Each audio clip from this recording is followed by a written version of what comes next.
everybody, it's Bea. I'm back again. As you'll notice, I actually have 2 vlog posts for today. I did that to kind of split up what I'm talking about. I've recorded this and it just got too long. And what I'm realizing, reading comments and private messages from you guys on YouTube, you guys each want to watch my videos for different reasons. Some of you want to hear about mom and wife experiences. Other of you are enjoying my video game chats and comic book chats and things like that. So I'm just going to divide it up today. I'm not sure if I'll always do that, but I am today. This weekend I had a huge comic book haul. I was so excited. As you guys know, I love my comic books. I'm still getting totally current in the New 52, so no spoilers. But I love them. They're a lot of fun. It's a newer hobby for me. I've been reading them a little less than a year, or 7 months or something like that. I'm not sure. I looked up the date for like my first video, so you could reference that one if you're really curious. But I like them. I enjoy them. I went to the comic book store and I got a whole bunch of stuff. Normally I'm in there every week. You know, I go in on my Wednesday to get the new release, but I had not been in 4 weeks. Now, I have missed a week before, but never a Batgirl week. I would never miss a Batgirl week, ever. But I did. I was surprised. I felt bad that it had been so long. I actually have a subscription service through my local comic book store. If you guys have not checked that out, I encourage you to, because a lot of... Sorry, my dog's like hacking up a loogie or something over there. Come here, come here. Oh, this is my little girl. You guys want to see her? That's Lulu. She's my little chihuahua. She's 4.5 pounds, 5 pounds on Thanksgiving, huh? That's my little girl, Lulu. She's 7. She's kind of my miracle baby. She was only supposed to live to be a month old. She has a really bad heart condition. But here she is, 7 years old. So what do they know anyways, huh? Oh, gross. Okay, so squirrel. Sorry. But anyways, what was I talking about? I haven't been there in 4 weeks. I have a subscription service. Check out your local comic book store. See if you can get a subscription service. Not only does he order me the comics that I have listed that I want to get every issue, but I get 10% off my entire purchase that he orders in for me. So I never have to catch something on the shelf. I never have to worry if I can't get in there on a Wednesday. I never have to worry if money is tight that week. I can just pick it up the next week. So there's so many benefits to having a subscription service, and then 10% off. You guys know I'm always about trying to save money or use coupons or catch the best deal. So 10% off, that's amazing. You wouldn't think that that's much with a $4.99 comic or a $2.99 comic, but it really adds up, especially when you have things coming in every single week. So check it out. I love my subscription service. I did decide this time that I'm going to discontinue a few of the titles that I've been following. Batwoman, I have to tell you, the only reason I really read this is because my sister is a huge fan of the illustrator, but it's just not doing it for me. That illustrator, I guess, is rumored to be leaving the series anyways, so I guess at least I stuck out with for, you know, at least that time period, I guess. X-Men Legacy, very disappointed. I'm more of a DC girl than a Marvel, but I've always enjoyed my X-Men. But that one, it's not doing it for me. If you have not started reading that title, but you're interested in X-Men, go with the all-new X-Men. This one's much, much better. I'm a couple issues behind, but the nice owner of the comic book store promises me that Jean Grey's story is getting really good and is getting really, really intense. So if you like X-Men, try out the all-new before you try out the Legacy. The Legacy, the concept is really nice, but I don't think the execution is very wonderful. So other titles I read is the Batgirl, Catwoman, the original Batman, Birds of Prey. That's the other one. So I do not read Batman and Robin, although with the death in the family, with the whole New 52, as you guys probably know, a lot of them are overlapping with the death in the family, and occasionally I will buy a Batman and Robin just because the owner of the store will tell me, hey, this one ties in quite a bit, check that one out. So another benefit of being a usual customer at a comic book store is they will give you that feedback so that you're not missing huge chunks of the storyline that you're trying to follow. So again, check out a subscription. I love mine. I also felt bad about not being in there for so long because I had ordered some books, and he's so nice to say you only have to come in every month to pick things up. But I mean, I had quite a collection sitting there that needed to be picked up and paid for, so I felt really guilty. I don't think I'm going to do that again, but I got Sense and Sensibility. Now here I am saying I'm not a huge fan of Marvel, right? But Marvel has a classic series. It's not really a series, there's individual volumes. And I had gotten Pride and Prejudice, I don't know, around Christmas time, maybe like Black Friday-ish. And I'm just going to pull up like a random page here for you guys to show you some of the illustrations. They're beautiful. I was just blown away at how wonderful these illustrations are. Every single illustration is very thorough. There's none of those, rushed frames that are not completed or done very briefly. I love it. I just thought it was gorgeous. I enjoyed the artwork as much as the story. So, Sense and Sensibility, I did realize that the illustrator was different. Just to get that out here, Pride and Prejudice, adapted by Nancy Butler. I think she's actually done all of the Jane Austens. But this is illustrated by Hugo Petrus, Petrus. And while I realized that Sense and Sensibility was a different illustrator, I still had high hopes that it would be of a comparable quality. It's not. I was very disappointed.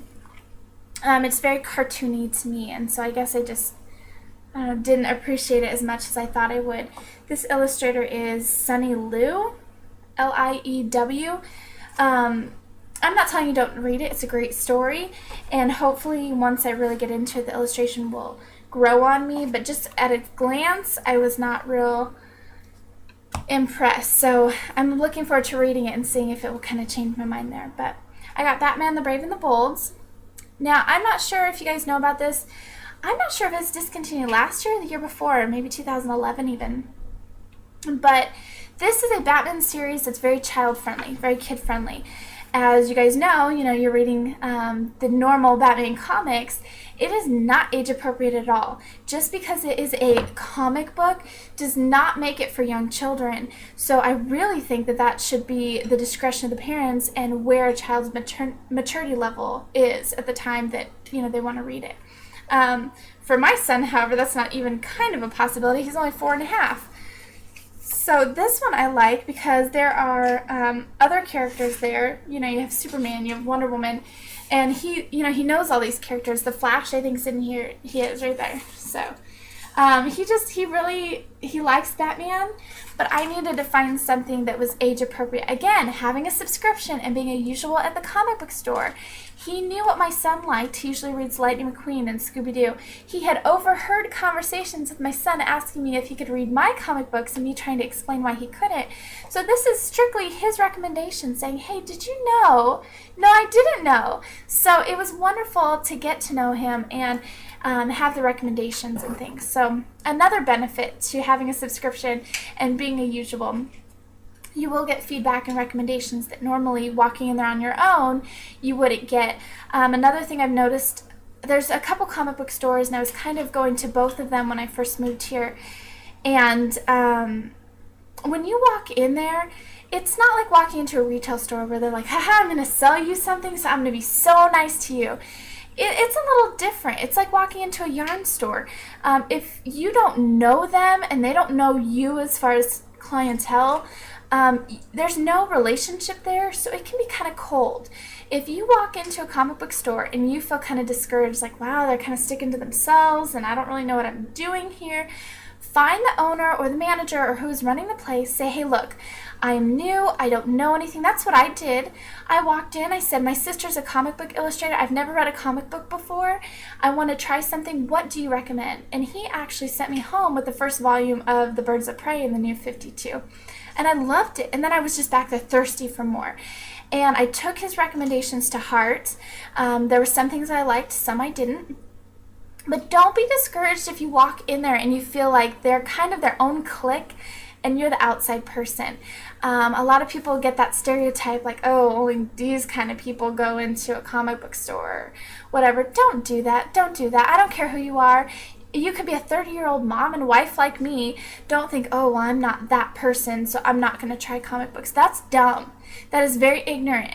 Put on your big girl britches, walk into your comic book store and talk to them. Tell them that you don't know what you're doing. They're going to be more than happy to help you.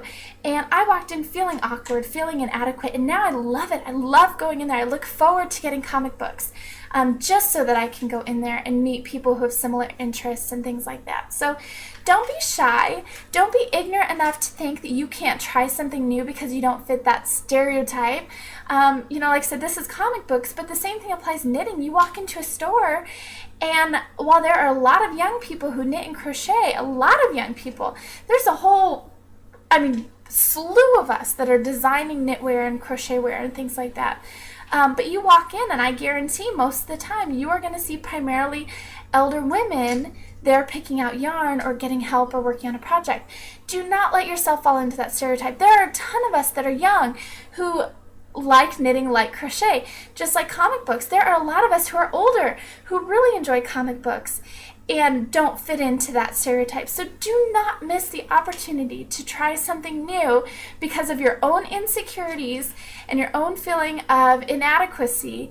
Don't be chicken, just do it. Try something new. You might love it. So that's my advice. I don't care who you are, where you think you fit in, try something new. Just do it. See what you think. Try a comic book. Try knitting. Try crochet. Try baking. Try cooking. I do all of these things. If somebody was to try to fit me in a mold, I guarantee even God would struggle to fit me into a mold because I don't. I try a little bit of everything. I love a little bit of everything. So, you know what? Try it. Life is too short to not experience things. Make yourself a bucket list of all the odds and end things you thought you wanted to do. I actually have a bucket list of 100 things. I'm proud to say that I've crossed off 30, and I'm only 30 years old. So make your bucket list of all the things you want to try, whether they seem odd or goofy or weird or super far-fetched. Who cares? Just write it down, make a point to do it, and do it. Put on your big girl britches. Don't be afraid anymore. So lastly, from the comic book store, I got a My Little Pony comic. This is actually a micro series, but they have a regular series, and I think I want to get it. I don't know, they're cute. My son would read them too. So the illustrations are adorable. I like them. I like the show. As you guys know, I collect My Little Ponies. I got a couple more this weekend. Let me see if they're right on the top here so I can show you. Yes. Okay, I got Rainbow Dash. You guys knew I'd been waiting for her. And Midnight Sky. These are the glitter ones. You guys know I collect the ones that are not glitter also. I now have 5 of the 6 main characters. I still need to get a rarity, and I don't care whether she's solid or glitter. But I did find a website where someone's actually listed all the item codes and who is what character. So when you buy a mystery package, you can already know who's in it. So I might cheat and try to get her that way because I think I own 22 now, and I don't know how many more I want to pay for to collect, even though I want to own them all. So, oh no, one more comic. Star Trek. I love Star Trek. I'm not a big original fan.